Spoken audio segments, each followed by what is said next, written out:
Bupati Bogor Ade Yasin dan Wakil Bupati Bogor Iwan Setiawan bersama rombongannya datang ke lokasi pukul 9 pagi dan langsung menuju stan pameran UKM yang dijajakan masing-masing desa sekecamatan Sukaraja, mulai dari produksi makanan ringan, kuliner, dan busana.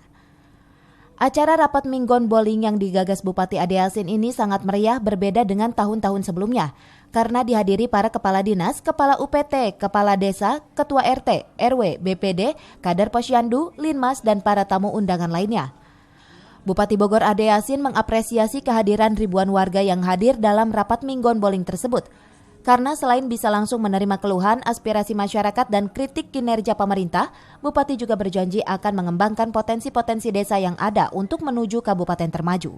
Tadi saya tanya juga ke Pak Cumar, kok di hotel? Ya kan warga saya ada juga masuk hotel katanya, jadi biarin sekalian aja biar mereka tahu, oh bagus kalau begitu. Selama tidak memberatkan APBD, ya nggak masalah. Tapi kan jadi saya enak kalau kan Cibanun Kemang karena ada investor masuk ya. Ya mudah-mudahan ini juga mampu mengangkat perekonomian masyarakat.